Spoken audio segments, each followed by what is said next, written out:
कि एक बार women's team का जो था वो मैच था इंडिया के खिलाफ और इंडिया ने कुछ स्लेजिंग व्लेजिंग की तो हमारी लड़कियां फुल बैड इधर आ तू ये करना शुरू हो गई। ऐसा हुआ था क्या? ऐसा हुआ था। खेलना तो मैं उतना अच्छा नहीं आता था। पट्टे आते थे। पट्टे पूरे आते थे। 2005 का किस्सा ये।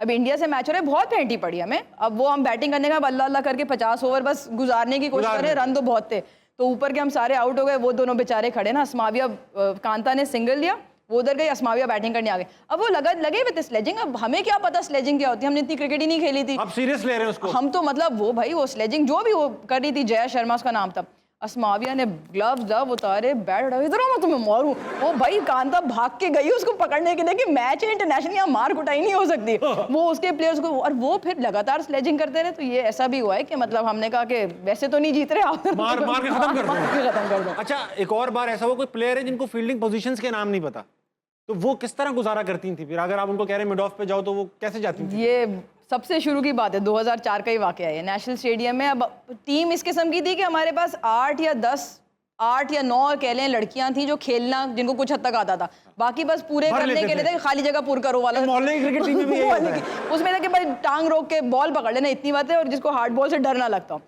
तो अब स्पाइक्स भी उस जमाने में नहीं होते थे, किसी ने पहने किसी ने, तो वो रबर स्पाइक से निशान लगा रही है घास में। वो क्या पता इतने बड़े नेशनल स्टेडियम में घास के निशान कहाँ गया। हाँ। तो किसी ने बोला कि भाई टिशू विशू रख लो या पत्ते रख लो, तो पत्ते गुजारे, टिशू, हवा चल रही है।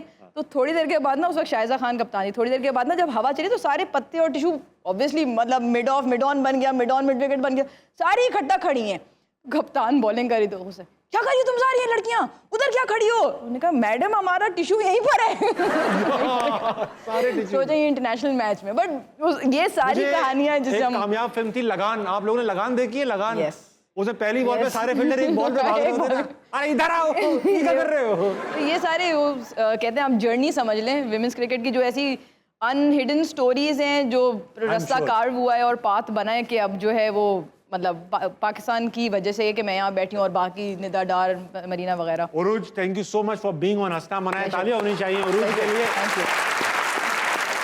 उरूज, मैं शो के इख्तिताम पे एक तो आपका शुक्रिया अदा करना ही है, दूसरा अपनी जो वुमेन्स क्रिकेट टीम है, बल्कि मैं कहूँगा नेशनल क्रिकेट टीम जो है हमारी, जिसमें ख़वातीन खेलती हैं, उसके लिए दुआ करना चाहता हूँ अल्लाह मियां इसको पाकिस्तान की, जिस तरह मेंस टीम को हम लोग प्रेस करते हैं, उनका मैचेस देखते हैं, और अल्लाह करे इतना इसके अंदर इन्वॉल्वमेंट हो जाए हमारी कंपनीज की, स्पॉन्सर्स की, मैनेजमेंट की, पीसीबी की, हुकूमत की, कि हम उसी शौक़ और ज़ौक़ से वुमेन्स क्रिकेट टीम का मैच, और आप लोगों को भी जिम्मेदारी है कि इम्प्रूव करें भाई, अपना गेम अप करें और फिटनेस लाएं, आईसीसी टूर्नामेंट लेकर आएँ इंशाल्लाह पाकिस्तान में।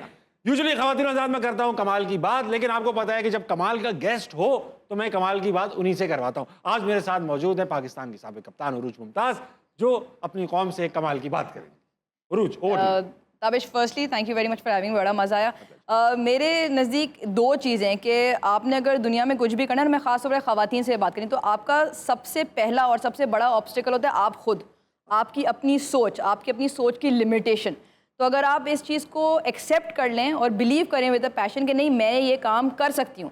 ऑब्स्टिकल्स हर किसी काम में आती हैं, चाहे वो किसी का भी काम हो, और मेहनत जो है ना वो एक नॉन मेजरेबल चीज़ है, उसको आप तोल नहीं सकते, क्योंकि मैं भी मेहनत करती हूँ, आप भी मेहनत करते हैं, तो वो सक्सेस का मेजर नहीं हो सकता, क्योंकि वो मेहनत सब करते हैं। पर जब आप खुद ठान लेना कि आई कैन डू दिस और आप अपना ऑब्स्टिकल हटा दें, तो फिर नथिंग इज इम्पॉसिबल, और ये मैं बहुत ज़्यादा उससे मानती हूँ। वेरी वेल डन ख़वातीन और हज़रात, आप देख रहे थे हंसना मनाए। इस वक्त बज रहे हैं आपकी घड़ियों में 11:55। भाई एक स्पोर्ट्स वुमन जो है 11:55 पे क्या करती है?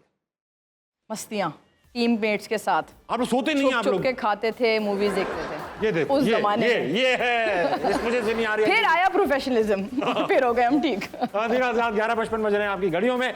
जल्दी सोइएगा, सुबह जल्दी उठिएगा, पाकिस्तान के लिए कुछ बेहतरीन कीजिएगा और अपने इर्द गिर्द के जो लोग हैं उनके लिए खैर का बाइस बनिएगा। गुड नाइट, अल्लाह हाफ़िज़।